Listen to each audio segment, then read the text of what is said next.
Probably the most valuable thing that comes out of a board meeting of a startup is it's a kind of forcing function, process function to get everybody in the company to take a step back and say, okay, what are we doing? How are we doing?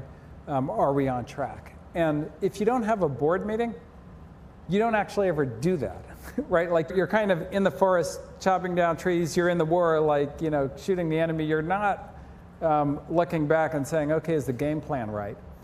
The board meeting is kind of that time that you can prepare to do that. So to me, you know, the first thing is, as the entrepreneur, do you get that accomplished? Do you get your people to get to a set of data that makes you feel like you've got a good overview of where the company is, and this is a good checkpoint?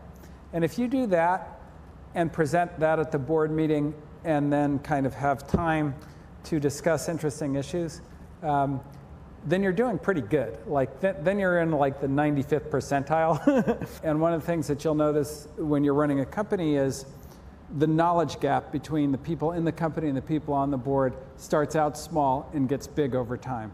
So when you start your company, your VC will have all these really interesting insights.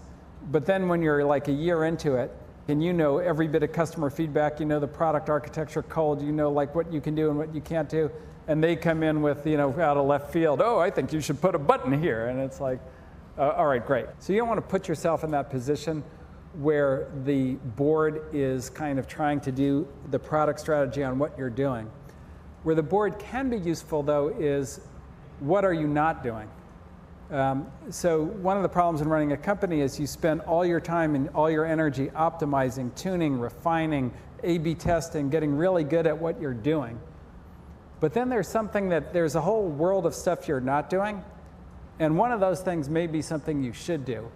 And a good board, if you kind of give them the right context, can go, you know, we ought to also do this.